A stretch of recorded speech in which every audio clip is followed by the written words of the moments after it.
الحمدللہ رب العالمین والصلاة والسلام علی محمد الامین فاعوذ باللہ من الشیطان الرجیم بسم اللہ الرحمن الرحیم۔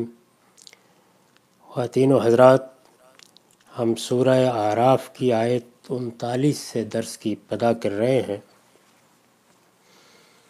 اس میں قیامت کے دن کی تکار بیان ہو رہی ہے، یعنی وہ لوگ جو وہاں پر اللہ کی گرفت میں آ جائیں گے، ان سے جب یہ پوچھا جائے گا کہ تم اللہ کو چھوڑ کر کس طرح دوسرے معبود بناتے رہے، تو وہ کیا ذمہ داری لیں گے، کیا اعتراف کریں گے، جن لوگوں کی وجہ سے گمراہ ہوئے ان کے بارے میں کیا کہیں گے۔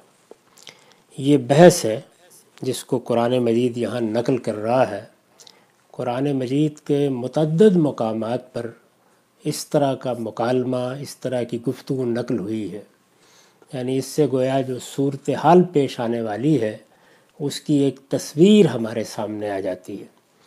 تو اسی سلسلے کی گفتگو ہے جس میں اب آگے فرمایا کہ وَقَالَتْ أُولَاهُمْ لِأُخْرَاهُمْ، اس پر اگلے پچھلوں سے کہیں گے، یعنی ایک نسل گزر گئی ہے، ایک اب آ رہی ہے، یہ ایک دوسرے سے کہیں گے کہ ہم مجرم ہیں، کہ ہم نے اگر کسی غلطی کا ارتکاب کیا اور اس کا نتیجہ آج بھگت رہے ہیں، تو فما کان لکم علینا من فضل، تو تمہیں بھی پھر ہم پر کوئی فضیلت حاصل نہیں ہوئی۔ یعنی اگر ہم نے تمہارے طریقے کی پیروی کی تو تم نے بھی اسی کی ابتدا کی، اگر ہم غلط روی پر تھے تو تم بھی غلط روی پر تھے، اگر تمہارا کردار مجرمانہ ہے ہمارا بھی مجرمانہ ہوا، ہمارا مجرمانہ ہے تو تمہارا بھی مجرمانہ تھا، تو پھر اس بنیاد پر تو تمہیں بھی ہم پر کوئی فضیلت حاصل نہیں ہوئی۔ یہ وہ تکار ہے، یعنی آپس میں جو جھگڑا چل رہا ہے، ایک دوسرے کے ساتھ بات کر رہے ہیں، ایک دوسرے پر الزام دھر رہے ہیں، یہ بے بسی اور فضیعت کا آخری درجہ ہوتا ہے کہ اب آپ کے پاس نہ کچھ کہنے کے لیے رہا ہے، نہ کچھ عذر پیش کرنے کے لیے رہا ہے، ایک ہی چیز رہ گئی ہے کہ آپس میں جو کچھ اینٹ پتھر ایک دوسرے کو مارا جا سکتا ہے مارا جائے۔ تو ارشاد فرمایا کہ وَقَالَتْ أُولَاهُمْ لِأُخْرَاهُمْ، وہ وقت ہوگا کہ اگلے پچھلوں سے کہیں گے فما کان لکم علینا من فضل، کہ ہم مجرم ہیں۔ یہ ظاہر ہے کہ یہ بات یہاں مقدر ہے، اس کے اوپر ایک فے سے گویا بات کو آگے بڑھا دیا ہے، تو تمہیں بھی ہم پر کوئی فضیلت حاصل نہیں ہوئی۔ جو ہم کرتے رہے وہ تم نے بھی کیا، جس چیز کی سنت تم نے قائم کی ہم نے اس کی پیروی کی۔ ہم اگر آج کٹہرے میں کھڑے ہیں تو تمہارے اوپر بھی یہی صورتحال ہے۔ تو یہ سب کچھ کیا ہے؟ تو فرمایا فَذُوقُوا الْعَذَابَ بِمَا كُنْتُمْ تَكْسِبُونَ، سو چکھو اپنے کیے کی پاداش میں عذاب کا مزہ۔ یعنی اب یہی انجام ہے، ہمارا ہو تمہارا ہو، جب سب کے سب مجرم ہو گئے۔ اس میں یہ جو ارشاد فرمایا ہے کہ تم نے یہ راستہ اختیار کیا اور اس راستے کو پھر آگے اپنے اخلاف کو منتقل کر دیا، تو یہ جرائم کی تاریخ میں بھی ظاہر ہے کہ ایسے ہی ہوگا، اور نیکی اور خیر کی سنتوں میں بھی اسی طریقے سے ہوگا۔ اس میں اگر ذمہ داری ادھر جائے گی تو ذمہ داری ادھر بھی جائے گی، اور اگر ایک اچھی چیز کی بنیاد پر کسی کے لیے اجر کا اہتمام ہوگا تو مجرموں کے لیے بھی ایک دوسرے کے سلف خلف کے نتائج بھگتنا ہوں گے۔ اس پر میں نے یہ لکھا ہے اس لیے کہ تم نے بھی اسی جرم کا ارتکاب کیا جو ہم نے کیا تھا۔ یعنی وہ گویا یہ کہیں گے کہ اگر تم ارتکاب جرم کے لحاظ سے دیکھو تو تمہارے اور ہمارے رویے میں کوئی فرق نہیں ہے۔ تم نے ایک سنت کو قائم کیا، ہم نے اس کی پیروی کی، اور اگر ہم نے اس کی پیروی کی تو ظاہر ہے کہ ہوش و حواس کے ساتھ کی، آج مجرم قرار پا گئے ہیں، تم نے بھی ابتدا اسی طریقے سے کی تھی، اس لیے کہ تم نے بھی اسی جرم کا ارتکاب کیا جو ہم نے کیا تھا۔ ہمارے مقابل میں تم یقیناً ترجیح اور فضیلت کے حقدار ہوتے اگر تم نے کوئی اچھی مثال قائم کی ہوتی۔ یہ ظاہر ہے کہ جو کچھ بھی آپ کے اکابر، آپ کے اسلاف، آپ کے بڑے، جن کی سنت پر لوگ زندگی بسر کر رہے ہوتے ہیں، وہ اچھی مثال قائم کریں گے تو بعد کے لوگ بھی اس کی پیروی کریں گے۔ اگر انہوں نے ایک بری مثال قائم کی ہے تو کیا فضیلت ان کو حاصل ہوئی؟ ابتدا تو کر دی انہوں نے، لیکن جب تم بھی وہی کچھ کر کے آئے ہو جو ہم کر کے آئے ہیں تو کسی فضیلت یا رعایت کا تقاضا کس طرح کر سکتے ہو؟ یعنی اب بعد میں آنے والے یہ کہہ کے کہ ہم نے تو تمہاری پیروی کی، کہاں بچیں گے؟ تمہیں بھی علم و عقل سے نوازا تھا، ان کو بھی نوازا تھا، انہوں نے ابتدا کر دی، تم نے پیروی کر دی۔ ابتدا کرنے والوں کا اگر جرم ہے تو تمہارا بھی جرم ہے۔ تو اس وجہ سے اوپر یہ بتا دیا تھا کہ سب کے لیے دوہرا عذاب ہے۔ تو یہاں بھی اب آخر میں یہ کہا کہ سو چکھو اپنے کیے کی پاداش میں عذاب کا مزہ۔ ان الذین کذبوا بآیاتنا واستکبروا عنہا لا تفتح لهم ابواب السماء ولا يدخلون الجنۃ حتی یلج الجمل فی سم الخیاط۔ یہ قطعی ہے کہ جنہوں نے ہماری آیتوں کو جھٹلایا اور تکبر کر کے ان سے منہ موڑا ہے۔ یہ تکبر کر کے ان سے منہ موڑا ہے، اس کی وجہ کیا ہے؟ جو لفظ یہاں استعمال ہوا ہے استکبار، اس کے ساتھ یہاں ان کا صلہ ہے۔ میں نے لکھا ہے لفظ استکبار کے ساتھ یہاں بھی ان کا صلہ ہے۔ اس کا فائدہ ہم اوپر واضح کر چکے ہیں۔ وہ فائدہ کیا ہے؟ یعنی اس میں گویا ایک اور فعل کا مضمون مضمر ہو جاتا ہے، یہ تضمین کا انداز ہے۔ تو اس میں منہ موڑا ہے، اعراض کیا ہے، پیچھے پلٹ گئے ہو، یہ مضمون مقدر ہو گیا ہے۔ یہ قطعی ہے کہ جنہوں نے ہماری آیتوں کو جھٹلایا اور تکبر کر کے ان سے منہ موڑا ہے، ان کے لیے آسمان کے دروازے نہیں کھولے جائیں گے۔ لا تفتح لهم ابواب السماء، یعنی اللہ تعالیٰ کی جنتوں کے لیے، اللہ تعالیٰ کی رحمتوں کے لیے، ملائے اعلیٰ تک رسائی کے لیے، خدا کی بارگاہ کے لیے، یہ تعبیر قرآن میں کئی جگہ استعمال ہوئی ہے۔ اس پر بھی ایک نوٹ ہے، یہ نفس فعل کی نہیں بلکہ اس کے لازم کی نفی ہے۔ یعنی یوں تو نہیں ہے کہ یہ جا نہیں سکیں گے، اللہ جہاں بلائے گا وہاں پہنچ نہیں سکیں گے۔ یہ جب کہا جاتا ہے کہ آسمان کے دروازے نہیں کھولے جائیں گے تو یہ نفس فعل کی نہیں بلکہ اس کے لازم کی نفی ہے۔ کیا مطلب ہے اس کا؟ یعنی آسمان میں ان کا خیر مقدم نہیں ہوگا کہ اس کے دروازے سلام و تحیت اور اہلاً و سہلاً کے ساتھ ان کے لیے کھولے جائیں۔ یعنی ایک وہ دروازہ ہے کہ جو استقبال کے لیے کھلتا ہے، اور ایک وہ دروازہ ہے کہ جو جیل میں کسی مجرم کو ٹھونسنے کے لیے کھلتا ہے۔ تو یہ اصل میں اس چیز کی نفی کی ہے کہ ان کے لیے اللہ کی رحمت کے دروازے، اللہ کے کرم کے دروازے، اللہ کی عنایتوں کے دروازے، جیسے کہ قرآن مجید سے معلوم ہوتا ہے کہ جب دنیا سے لوگ رخصت ہوتے ہیں تو ان کے لیے تحیت اور سلام کے ساتھ فرشتے استقبال کرتے ہیں، اہلاً و سہلاً کے ساتھ استقبال کرتے ہیں۔ تو یہ گویا دروازوں کا کھل جانا ہے، رحمت کے دروازوں کا، کرم کے دروازوں کا۔ تو ارشاد فرمایا نہیں کھولے جائیں گے بلکہ ذلت و فضیلت کے ساتھ وہ اس کے پھاٹکوں میں دھکیل دیے جائیں گے۔ یعنی دروازہ کھلنا یہ تعبیر ہے استقبال اور تحیت کی، تو نفی اس کی ہے۔ تو ارشاد فرمایا لا تفتح لهم ابواب السماء ولا يدخلون الجنہ، اور وہ ہرگز جنت میں داخل نہیں ہوں گے حتی یلج الجمل فی سم الخیاط، جب تک اونٹ سوئی کے ناکے سے نہ گزر جائے، جنت میں داخل نہیں ہوں گے۔ یہ تعلیق بالمحال کا اسلوب ہے۔ یعنی ہماری زبان میں بھی بعض اوقات ہم کسی چیز کے ناممکن ہونے کو جب بیان کرتے ہیں تو اس طرح کی تعبیریں اختیار کر لیتے ہیں۔ ادب کی زبان میں اس کو تعلیق بالمحال کہا جاتا ہے۔ مطلب یہ ہے کہ ان کا جنت میں جانا اتنا ہی محال ہے جتنا سوئی کے ناکے سے اونٹ کا گزرنا محال ہے۔ اگر کوئی شخص سوئی کے ناکے سے اونٹ گزارنا چاہے تو ایسے یہ چیز ناممکنات میں سے ہے، ایسے ہی ان کا جنت میں داخل ہونا ناممکنات میں سے ہے۔ قرآن نے یہ بات ان کے اصل جرم یعنی استکبار کے حوالے سے کہی ہے۔ پیچھے جرم کیا بیان ہوا ہے؟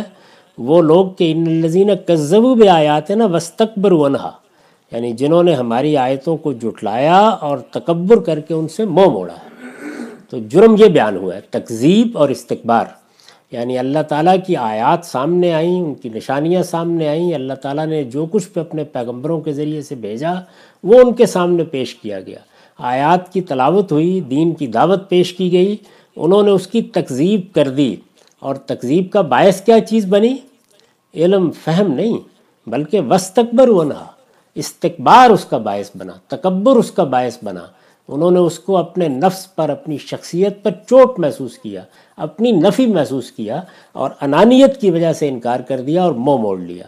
تو یہ جرم جن لوگوں نے کیا ہے وہ ہرگز جنت میں داخل نہ ہوں گے جب تک کہ اونٹ سوئی کے ناکے میں سے نہ گزر جائے، یعنی ان کا جنت میں داخل ہونا یہ محالات میں سے ہے، ناممکنات میں سے ہے۔ قرآن نے یہ بات ان کے اصل جرم یعنی استکبار کے حوالے سے کہی ہے، اور سیدنا مسیح علیہ السلام نے سبب استکبار یعنی دولت کے حوالے سے، یعنی بعض اوقات جب آپ ادبی طریقے سے کسی چیز کو بیان کرتے ہیں تو اصل جرم بیان کر دیتے ہیں یا جرم کا باعث بننے والے عوامل کو بیان کر دیتے ہیں۔ تو یہ دولت ہے، یہ اقتدار ہے، یہ خدم و حشم ہے، یہ حسن ہے، یہ علم ہے۔ یہ جو دولت مختلف صورتوں میں اللہ تعالیٰ عطا فرماتا ہے، یعنی مال کی دولت، علم کی دولت یا کوئی اور دولت، جو کچھ بھی اس کی عنایتیں ہوتی ہیں وہ آدمی کے اندر استکبار کا باعث بن جاتی ہیں۔ تو سیدنا مسیح علیہ السلام نے اس پہلو سے اس کو بیان کیا ہے۔ ان کا ارشاد ہے، یہ متی کی 19ویں باب میں 23 سے 24 آیات ہیں، میں تم سے سچ کہتا ہوں کہ دولت مند کا آسمان کی بادشاہی میں داخل ہونا مشکل ہے۔ دولت مند یعنی وہ لوگ کہ جن کو اللہ نے اس دنیا میں بہت طاقت دی، اور طاقت ظاہر ہے مال اور سرمائی سے حاصل ہوتی ہے، لیکن بجائے اس کے کہ وہ اللہ کے شکر گزار ہوتے، اس کو اللہ کی نعمت سمجھتے، انہوں نے کیا کیا؟ وہ اللہ کی آیتوں کو جھٹلانے لگ گئے، متکبرانہ رویہ اختیار کر لیا۔ میں تم سے سچ کہتا ہوں کہ دولت مند کا آسمان کی بادشاہی میں داخل ہونا مشکل ہے، اور پھر تم سے کہتا ہوں کہ اونٹ کا سوئی کے ناکے میں سے نکل جانا اس سے آسان ہے کہ دولت مند خدا کی بادشاہی میں داخل ہو۔ یعنی وہی ترکیب، وہی تالیف ہے، وہی جملہ ہے، وہی مثال ہے، لیکن وہاں انہوں نے دولت مند کا ذکر کیا۔ یہ کیا ہے؟ سبب استکبار، یعنی استکبار کا باعث چونکہ بالعموم دولت بنتی ہے تو انہوں نے اس کا ذکر کر دیا۔ قرآن مجید نے اصل بات نمایاں کر دی، یعنی وہ جرم کیا ہے، دولت کس جرم کا باعث بنتی ہے، وہ ہے استکبار، اور استکبار کے نتیجے میں حق کی تکذیب۔ تو یہاں اس کو بیان کیا۔ ارشاد ہوا، وَكَذَلِكَ نَجْزِي الْمُجْرِمِينَ، سن لو ہم مجرموں کو اسی طرح سزا دیتے ہیں۔ یعنی جب اللہ تعالیٰ کے بندے اس کی دعوت لے کر آتے ہیں، اس کی آیات پیش کرتے ہیں، تو اس کا لازمی حق یہ ہے کہ انسان توجہ کے ساتھ سنے، سارے تعصبات سے بالاتر ہو کے سنے، دولت، اقتدار، ہر چیز کو ایک طرف رکھ کر صحیح بات کو جاننے کی کوشش کرے۔ نہیں کرتا تو پھر اس کا نتیجہ یہ نکلتا ہے کہ وہ اللہ کی بارگاہ میں مجرم قرار پا جاتا ہے، اور فرمایا کہ مجرموں کے ساتھ پھر ہمارا یہی سلوک ہوگا۔ وہ کیا سلوک ہے؟ یعنی ان کے لیے رحمت کے دروازے نہیں کھلیں گے، ان کے لیے آسمان میں استقبال نہیں کیا جائے گا، ان کے لیے فرشتے تحیت اور سلام کے ساتھ جنت میں داخلے کا پروانہ ان کے ہاتھ میں نہیں دیں گے، اور وہ جنت میں کبھی داخل نہیں ہو سکیں گے، اس لیے کہ انہوں نے استکبار کا رویہ اختیار کیا۔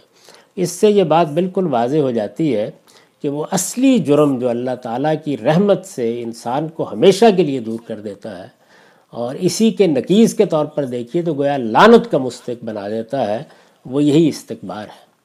حق آپ پر واضح ہو گیا، آپ نے جان لیا کہ صحیح بات کیا ہے، لیکن آپ اسے جھٹلانے پر اصرار کر رہے ہیں، اور جھٹلانے پر اصرار کا باعث اس کے سوا کچھ نہیں ہے کہ وہ آپ کو آپ کی شخصیت کی نفی محسوس ہوتا ہے۔ استکبار کب پیدا ہوتا ہے؟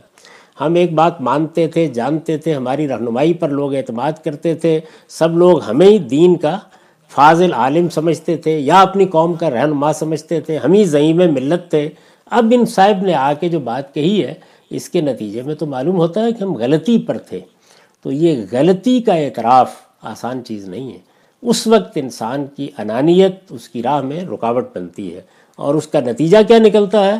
پھر وہ اعراض کر کے کھڑا ہو جاتا ہے۔ اسی چیز کو یہاں ان کی تضمین سے واضح کیا، یعنی استکبار باطن میں پیدا ہوتا ہے، اعراض اس کے نتیجے میں ظاہر ہو جاتا ہے، منہ موڑ کر کھڑے ہو جاتے ہیں۔ تو یہ ارشاد فرمایا کہ یہ ہوگا، کذالک نجزی المجرمین، سن لو ہم مجرموں کو اسی طرح سزا دیتے ہیں۔ اب آگے سزا کی تفصیل کر دی، لہم من جہنم مہاد، یعنی پیچھے فرمایا تھا کہ لا یدخلون الجنہ، وہ اللہ کی جنت میں داخل نہیں ہو سکیں گے۔ اب فرمایا کہ ان کے لیے دوزخ کا بچھونا ہوگا، لہم من جہنم مہاد و من فوقہم غواش، اور اوپر سے اسی کا اوڑھنا ہوگا۔ یعنی گویا اب ان کا سب کچھ جہنم ہوگی، سب کچھ دوزخ ہوگی۔ اللہ تعالیٰ نے مجرموں کے لیے جو قید خانہ بنا رکھا ہے، اب اسی کی چھت ان کی چھت اور اسی کا فرش ان کا فرش ہوگا۔ تو یہ اوڑھنا ہوگا، بچھونا ہوگا، گویا وہ چاروں طرف سے ان کو گھیر لے گی۔ تو اس کو قرآن مجید نے اس اسلوب میں بیان کیا، لہم من جہنم مہاد، ان کے لیے دوزخ کا بچھونا، ومن فوقہم غواش، اور اوپر سے اسی کا اوڑھنا ہوگا، وَكَذَلِكَ نَجْزِي الظَّالِمِينَ، سن لو ہم ظالموں کو اسی طرح سزا دیتے ہیں۔ یہ جو بار بار یہ الفاظ آ رہے ہیں تو یہ بتا رہے ہیں کہ ہم ایسے ہی پکڑ کر لوگوں کو جہنم میں نہیں ڈال دیں گے، وہ مجرم ہوں گے، وہ ظالم ہوں گے، اور ان کا ظلم کیا ہوگا کہ انہوں نے حق کو جانتے بوجھتے استکبار کی بنیاد پر جھٹلا دیا ہوگا۔ یہ وہ سب سے بڑا جرم ہے جس کی سزا قرآن مجید جہنم، بلکہ ابدی جہنم بیان کرتا ہے۔ وَكَذَلِكَ نَجْزِي الظَّالِمِينَ، سن لو ہم ظالموں کو اسی طرح سزا دیتے ہیں۔ وَالَّذِينَ آمَنُوا وَعَمِلُوا الصَّالِحَاتِ لَا نُكَلِّفُ نَفْسًا إِلَّا وُسْعَهَا أُولَٰئِكَ أَصْحَابُ الْجَنَّةِ هُمْ فِيهَا خَالِدُونَ۔ یہ عام اسلوب ہے کہ جب اللہ تعالیٰ یہ بیان کرتے ہیں کہ مجرموں کے ساتھ کیا معاملہ ہوگا، ظالموں کے ساتھ کیا معاملہ ہوگا، حق کو جانتے بوجھتے جھٹلانے والوں کے لیے جہنم کی کیا سزا ہے، تو بالعموم اس کے مقابل میں یہ بیان کر دیتے ہیں کہ اس کے بالکل برخلاف وہ لوگ کہ جو اللہ کو ماننے والے ہیں، حقائق کا اعتراف کرنے والے ہیں، اور جو اچھا عمل کرنے والے ہیں، ان کے لیے جزا کیا ہے۔ تو ارشاد فرمایا والذین آمنوا وعملوا الصالحات لا نکلف نفسا الا وسعها اولئک اصحاب الجنہ هم فیہا خالدون۔ اس کے برخلاف جو لوگ ایمان لائے ہیں اور جنہوں نے اچھے کام کیے ہیں، اس میں جملے کو درمیان میں سے روک دیا ہے، یعنی یہ تو گویا مبتدا ہوا، اس کے بعد آگے خبر کیا دی ہے، وہ یہ ہے کہ وہی جنت کے لوگ ہیں، اولئک اصحاب الجنہ، وہ اس میں ہمیشہ رہیں گے، ہم فیہا خالدون۔ درمیان میں ایک معترضہ جملہ، یعنی بات روکی، مبتدا اور خبر کے درمیان ایک وقفہ کیا، اور یہ فرمایا لا نکلف نفسا الا وسعها، اور ہم اس باب میں کسی جان پر اس کی استطاعت سے زیادہ بوجھ نہیں ڈالتے۔ یعنی یہ ایک یوں سمجھ لیجئے کہ برسر موقع توجہ دلا دی ہے کہ یہ جو ایمان اور عمل صالح کا مطالبہ کرتے ہیں ہم، تو یہ انسان کے لیے کوئی ایسا غیر معمولی مطالبہ نہیں ہے کہ بڑی بھاری ذمہ داری ڈال دی اللہ تعالیٰ نے۔ کہاں اس مطالبے کو ہم پورا کرتے؟ ایمان اور عمل صالح کا یہ مطالبہ جو اللہ تعالیٰ نے انسانوں سے کیا ہے، تو اس کے لیے انسان کو ضروری شعور دیا ہے، ضروری علم دیا ہے، اس علم کو سمجھنے کی صلاحیت دی ہے، اس کے تقاضے پورے کرنے کے لیے حوصلہ دیا ہے، اور زندگی کو اس کے مطابق گزارنے کی ہمت دی۔ یعنی گویا ساری کی ساری جو شریعت ہے یا دین ہے یا دین کے مطالبات ہیں، اس کی تکلیف انسان کو اس کی حد وسع کے لحاظ سے دی گئی ہے۔ یہ درمیان میں ایک لحاظ سے یوں سمجھیے کہ اطمینان دلانے کا جملہ ہے۔ اسی طرح کی ایک تعبیر وہاں ملتی ہے جب اللہ تعالیٰ نے روزوں کا ذکر کیا ہے، تو یہ کہا کہ ایام معدودات، یعنی یہ 29-30 دن کیا ہیں، یہ چند گنتی کے دن ہیں، لیکن اگر تم ان میں اللہ کی اطاعت، مجسم اطاعت بن کر یہ بسر کر لو گے تو اس سے تمہیں بہت بڑی چیز حاصل ہوگی، اور وہ تقویٰ ہے۔ تمہارے اندر ڈسپلن پیدا ہوگا، تم اللہ کی اطاعت کرنا سیکھو گے۔ تو یہاں یہ درمیان میں کہا، اس پر میں نے لکھا ہے یہ جملہ معترضہ ہے جس سے برسر موقع اطمینان دلا دیا ہے کہ ایمان اور عمل صالح کی جو ذمہ داری بندوں پر ڈالی گئی ہے وہ اسی حد تک ہے جس حد تک ان کے امکان میں ہے، وہ ان کی حد وسع سے زیادہ نہیں ہے۔ یعنی دونوں پہلو واضح کر دیے ہیں، ایک تو یہ کہ اللہ کا مطالبہ انسان کی حد وسع کے اندر ہے، اور دوسرے یہ کہ اس کے نتیجے میں جو احکام دیے جائیں گے، جو تقاضے کیے جائیں گے، وہ سب کے سب بھی ایسے نہیں ہے کہ آدمی یہ کہے کہ یہ مجھے کس مصیبت میں ڈال دیا۔ اگر آپ دنیا میں دیکھیں تو جب لوگ اپنے آپ کو اللہ تعالیٰ کے دین پر عمل پیرا نہیں کر پاتے تو یہی عذر پیش کرتے ہیں کہ ہم سے پوچھ کر ہی ذمہ داری ہم پر ڈالی گئی تھی۔ تو چونکہ یہ ایک عام پہلو ہے جو انسان کے اندر اپنی کمزوری سے پیدا ہوتا ہے، تو یہاں جب دوسرے پہلو کو بیان کیا کہ جنہوں نے استکبار اختیار کیا ہے اور اس کے نتیجے میں اللہ کی آیتوں کو جھٹلا دیا ہے، ان کا تو ٹھکانہ جہنم ہے، اور اس کے برخلاف اگر ایمان والوں کو ہم نے اس سے بچا لیا، اور بچانے کے لیے یہ شرط عائد کی کہ وہ حقائق کا اعتراف کریں اور وہ اچھا عمل کریں، تو یہ بھی ہم نے ان پر نہیں ڈال دی کہ جس کو اٹھانا انسان کے لیے ناممکن ہو یا اس کی حد وسع سے باہر ہو۔ بس تھوڑا سا اپنے آپ کو نظم میں لانے کی ضرورت ہے، اپنی خواہشات کا ادراک کرنے کی ضرورت ہے، اپنی عقل کو استعمال کرنے کی ضرورت ہے۔ تو یہ پورے دین کے لیے ایک اصول بیان کیا ہے۔ بالعموم اس تعبیر کو اس معنی میں لے لیا جاتا ہے کہ اللہ تعالیٰ جو تکلیفیں دیتے ہیں یا مصیبتیں آتی ہیں یا بعض قوموں پر عذاب آ جاتا ہے، یہ اس کے بارے میں فرمایا ہے، یہ قرآن مجید میں اس کے بارے میں کہیں بھی نہیں ہے۔ یعنی یہ جو تکلیف مالا یطاق کی بحث ہے، وہ جن چیزوں سے متعلق ہے، قرآن ایک بالکل دوسری بات کر رہا ہے۔ وہ کہہ رہا ہے وہ دین جو ہم نے تمہیں دیا ہے، جو ذمہ داری تم نے ہم ڈالی ہے، جو تقاضا ہم نے تم سے اس دنیا میں کیا ہے، وہ تکلیف ہم نے حد وسع سے بڑھ کر نہیں دی۔ سزا تو حد وسع سے باہر ہی ہوتی ہے جب دی جاتی ہے۔ تو ارشاد فرمایا کہ اولئک اصحاب الجنہ، وہی جنت کے لوگ ہیں، وہ اس میں ہمیشہ رہیں گے۔ اس کے بعد ایک بڑی نعمت کا ذکر کیا ہے۔ جب جنت کا ذکر آ گیا، وَنَزَعْنَا مَا فِي صُدُورِهِم مِّن غِلٍّ تَجْرِي مِن تَحْتِهِمُ الْأَنْهَارُ وَقَالُوا الْحَمْدُ لِلَّهِ الَّذِي هَدَانَا لِهَٰذَا وَمَا كُنَّا لِنَهْتَدِيَ لَوْلَا أَنْ هَدَانَا اللَّهُ لَقَدْ جَاءَتْ رُسُلُ رَبِّنَا بِالْحَقِّ وَنُودُوا أَن تِلْكُمُ الْجَنَّةُ أُورِثْتُمُوهَا بِمَا كُنتُمْ تَعْمَلُونَ۔ اللہ تعالیٰ فرماتے ہیں کہ یہ جنت جس میں وہ ہمیشہ رہیں گے، ان کے دلوں کی ہر رنجش ہم ان میں نکال دیں گے۔ دنیا کے اندر ایک بڑی چیز جو انسان کے لیے تکلیف دہ ہو جاتی ہے، وہ یہ ہے کہ بھائی ہیں، دوست ہیں، اعزاء اقربا ہیں، بعض اوقات والدین اولاد میں، بعض اوقات میاں بیوی میں، بچوں میں ایسی رنجشیں پیدا ہو جاتی ہیں کہ جو تکلیف کا باعث بنتی ہیں۔ ظاہر ہے کہ دنیا میں جب ہم جیتے ہیں، فیصلے کرتے ہیں، اقدامات کرتے ہیں، ایک دوسرے کے مفادات وابستہ ہوتے ہیں، اس میں ہمارے طرز عمل سے کسی کو تکلیف پہنچ جاتی ہے، تو یہ چیزیں بسا اوقات دل میں ایک رنجش پیدا کر دیتی ہیں۔ تو کیا جنت کی زندگی بھی اسی طرح کی ہوگی؟ فرمایا نہیں، جب یہ جنت میں داخل ہوں گے تو ہم ان کے دلوں کو صاف کر دیں گے۔ یہ اللہ کی بہت بڑی نعمت ہے۔ اس سے جو اطمینان، جو سکون اور جو ایک خاص طرح کی طمانینت حاصل ہوتی ہے، اس پر اللہ کا بندہ شکر ہی کر سکتا ہے۔ تو یہ بڑی نعمت ہے۔ اس پر البیان کا نوٹ ہے، یہاں بھی لازم مراد ہے، یعنی دوزخ میں تو ایک دوسرے پر لعنت ملامت ہو رہی ہوگی، لیکن جنت میں اس کے برخلاف لوگ آپس میں تبادلہ مہر و محبت کریں گے۔ دنیا کی رنجشیں اور قدورتیں دور ہو چکی ہوں گی، ایک دوسرے کے لیے اتفاق اور محبت کے سوا کچھ نہ ہوگا۔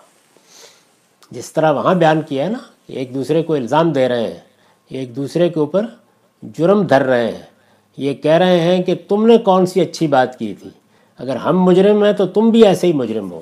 تو اس تکار کے مقابل میں اس نعمت کا ذکر کیا ہے کہ ادھر ایک دوسرے کو مبارک دی جا رہی ہوگی، اس کے نتیجے پر خوشی کا اظہار کیا جا رہا ہوگا۔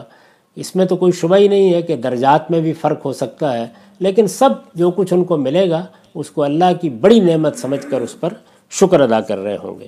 تو اس کو تعبیر یہ دی ہے کہ دلوں کی ہر رنجش ہم نکال دیں گے۔ ان کے نیچے نہریں بہہ رہی ہوں گی، تجری من تحتہم الانہار۔ جنت میں جو ایک باغ کی تصویر کھینچی جاتی ہے، یعنی یہ تصور دلانے کے لیے، اس وقت بھی اگر آپ غور کریں تو ہم اعلیٰ سے اعلیٰ کسی بڑے سے بڑے محل کی بھی جو تصویر کشی کرتے ہیں، یا بادشاہوں کی جو رہائش گاہیں بھی دنیا میں موجود ہیں، تو یہی اس کے لوازم ہوتے ہیں جو تصویریں قرآن نے کھینچی ہیں۔ تجری من تحتہم الانہار، ان کے نیچے نہریں بہہ رہی ہوں گی۔ وقالوا الحمد للہ، اور وہ کہیں گے اللہ کا شکر ہے۔ کس اللہ کا شکر ہے؟ الذی ہدانا لہذا، جس نے ہمیں اس راستے کی ہدایت بخشی۔ یہ نتیجے کے لحاظ سے ہے، یعنی وہ پروردگار تھا کہ اس کی دعوت ہم تک پہنچی، ہمیں توفیق حاصل ہوئی کہ ہم اس دعوت کو قبول کریں، ہم نے اس پر لبیک کہی، اس کے نتیجے میں جنت کا یہ راستہ ہمارے لیے کھلا، اور یوں گویا سمجھ لیجئے کہ اللہ ہی نے ہمارا ہاتھ پکڑا اور ہمیں جنت پہ پہنچا دیا۔ اور وہ کہیں گے اللہ کا شکر ہے جس نے ہمیں اس راستے کی ہدایت بخشی۔ وما کنہ لنہتدی، اور اگر ہم کو اللہ ہدایت نہ بخشتا، لولا ان ہدان اللہ، اور اگر اللہ ہم کو ہدایت نہ بخشتا تو ہم یہ راستہ خود نہیں پا سکتے تھے۔ یہ اس توفیق کا بیان ہے جو اللہ تعالیٰ نے جگہ جگہ بتایا ہے کہ انہی لوگوں کو حاصل ہوتی ہے جو اللہ کی نعمتوں کی قدر کرتے ہیں۔ جو ہدایت اس نے فطرت میں عطا فرمائی ہے، جب انسان اس کی قدر کرتا ہے تو اللہ تعالیٰ اس کو توفیق دیتے ہیں کہ پیغمبروں کی ہدایت سے اس کا تعارف ہو، اور جب وہ پیغمبروں سے جو ہدایت پاتا ہے اس کے بارے میں اس کا رویہ مثبت ہوتا ہے، وہ آگے بڑھ کے اسے قبول کرتا ہے، اس کا رویہ استکبار کا، اعراض کا نہیں ہوتا، تو اس کے لیے اللہ تعالیٰ کی توفیق بخشی کے دروازے کھلتے چلے جاتے ہیں۔ اس پر میں نے لکھا ہے، مطلب یہ ہے کہ جو کچھ حاصل ہوا ہے خدا کی توفیق اور پیغمبروں کی تذکیر سے حاصل ہوا ہے، یعنی اللہ تعالیٰ نے ہمارے صحیح رویے کی بنیاد پر وہ رہنمائی فرمائی کہ ہم پیغمبروں کی بات سنیں، اور پیغمبروں نے تذکیر کی۔ دونوں بہت بڑی نعمتیں ہیں۔ یعنی اللہ تعالیٰ نے جب پیغمبروں سے متعلق اپنا قانون بیان کیا ہے تو اس میں بھی یہ بتایا ہے کہ جب دنیا میں اختلافات ہو گئے، صحیح بات گم ہو گئی، صراط مستقیم کہاں ہے، اس سے متعلق طرح طرح کی تعبیرات سامنے آ گئیں، تو اللہ کا بہت بڑا کرم انسانیت پر یہ ہوا کہ اس نے پیغمبر بھیجے، اور پیغمبروں نے آ کے کیا، تذکیر کی، یعنی نصیحت کی، توجہ دلائی، اور لوگوں سے کہا کہ یہ حق ہے اور یہ اختلافات میں خدا کا فیصلہ ہے۔ مطلب یہ ہے کہ جو کچھ حاصل ہوا ہے خدا کی توفیق اور پیغمبروں کی تذکیر سے حاصل ہوا ہے۔ یہ عنایت اور یہ اہتمام نہ ہوتا تو ہم جنت کا یہ راستہ نہیں پا سکتے تھے۔ یہ اس موقع پر وہ اعتراف کریں گے، گویا یہ جانیں گے کہ یہ اللہ ہی کا کرم ہوا۔ اگر ہم محض اپنی عقل کی بنیاد کے اوپر اس راستے کو تلاش کرنے کی کوشش کرتے تو شاید کہیں ابتدائی میں رکے رہ جاتے، بہت سے دوراہوں پر فیصلہ ہی نہ کر پاتے، بہت سی چیزیں دائیں بائیں سے آ کر ہمارے تصورات میں معلوم نہیں کس باطل کی آمیزش کر دیتی۔ تو ہمیں اللہ تعالیٰ کا شکر کرنا ہے کہ اس نے توفیق دی، ہم نے پیغمبروں کی بات سنی، پیغمبروں نے تکلیفیں اٹھا کر، مشقتیں جھیل کر یہ بات ہم تک پہنچائی، ان کی تذکیر اور اللہ کی توفیق دونوں سے ہم یہاں پہنچے۔ دنیا کا سفر ایک پرصعوبت سفر تھا، بخیر و خوبی انجام کو پہنچ گیا۔ یہ وہ الحمدللہ ہے نا، اللہ کا شکر ہے۔ یعنی جو وہ شکر کر رہے ہوں گے تو کس بات پر کر رہے ہوں گے؟ اس بات پر کر رہے ہوں گے کہ ہمیں جس امتحان میں ڈالا گیا، جس آزمائش سے گزارا گیا، وہ دنیا کا ایک ایسا سفر تھا جس کے پرصعوبت ہونے میں کوئی شبہ نہیں۔ قدم قدم پر اس میں مزلہ قدم کے امکانات تھے، قدم قدم پر شیطان کی در اندازیاں تھیں، قدم قدم پر دائیں بائیں سے مختلف فلسفے اور مختلف افکار و آراء حملہ آور ہوتے تھے، بری صحبتیں تھیں، دنیا کی تکلیفیں، مصیبتیں تھیں جو بہت کچھ انسان کو پابرجان نہیں رہنے دیتی۔ یہ سب کچھ تھا، لیکن اللہ کا شکر ہے کہ یہ پرصعوبت سفر انجام کو پہنچ گیا۔ یہ خدا کا فضل ہے کہ آج ان نعمتوں سے بہرہ یاب ہو رہے ہیں جو ہماری توقعات، قیاسات اور اندازوں سے اتنی زیادہ ہیں کہ اپنی سعی و عمل سے ہم کسی طرح ان کا استحقاق پیدا نہیں کر سکتے تھے۔ یعنی ہم نے جو کچھ بھی محنت کی، اگر ہم اس کا مقابلہ کر کے دیکھیں تو وہ کچھ بھی نہیں ہے۔ جو کچھ ہمیں آج حاصل ہوا ہے، نہ ہم نے اس کا اندازہ کیا تھا، نہ کبھی قیاس کر سکتے تھے، بس ایک تصور تھا، لیکن آج یہ سب کچھ سامنے آ گیا ہے تو اندازہ ہوتا ہے کہ وہ دنیا کا سفر گزر گیا، بخیر و خوبی ہم اس نتیجے پر پہنچ گئے، ہمارا انجام بخیر ہوا، ہم اس پر اللہ کا شکر ادا کرتے ہیں، اور یہ اللہ ہی ہے کہ جس نے یہ راستہ ہمیں دکھایا۔ تو ارشاد فرمایا کہ لقد جاءت رسل ربنا بالحق، حقیقت یہ ہے کہ ہمارے پروردگار کے بھیجے ہوئے رسول بالکل سچی بات لے کر آئے تھے۔ یعنی وہ گویا اس پر اللہ کا شکر ادا کریں گے کہ ایک سچائی ہمارے پاس آئی تھی، اور اس سچائی کو ہم نے آگے بڑھ کر قبول کیا، اس کا استقبال کیا۔ اس وقت وَنُودُوا، انہیں ندا آئے گی، ان تلکم الجنہ ورثتموها بما کنتم تعملون، کہ یہی جنت ہے، اس کے تم اپنے اعمال کے صلے میں وارث بنائے گئے ہو۔ یہ وہ بہت بڑی بشارت، شاباش ہے جو اس وقت انہیں دی جائے گی۔ گویا اللہ تعالیٰ کی طرف سے ندا آئے گی، اللہ پروردگار عالم ان کی شکر گزاری کا یہ صلہ دے گا کہ اس موقع پر یہ کہے گا کہ یہی جنت ہے، اسی کا وعدہ کیا گیا تھا، اسی کی تصویریں تمہیں دکھائی گئی تھیں، اسی کی منادی کی گئی تھی، اسی کے بارے میں پیغمبر آ کے بتاتے تھے۔ دنیا کی زندگی میں جن الجھنوں میں تم تھے اور جس طرح کے تصورات تمہارے گرد و پیش تمہارا احاطہ کرتے تھے، اس میں آ کر اللہ کے پیغمبروں نے تمہیں بتایا کہ یہ دنیا ایک عارضی دنیا ہے، اس کے نتیجے میں ایک وہ دنیا آنے والی ہے کہ جس میں خدا کی ابدی بادشاہی اور عیش دوام حاصل ہوگا۔ یہ وہی جنت ہے جس کا تم سے وعدہ کیا گیا تھا۔ تو یہ شاباش اس موقع پر انہیں دی جائے گی۔ اس کے کچھ مضمرات ہیں، ان کو ہم انشاءاللہ اگلی نشست میں دیکھیں گے۔ اقول و قولی ھذا واستغفر اللہ لی ولکم ولسائر المسلمین۔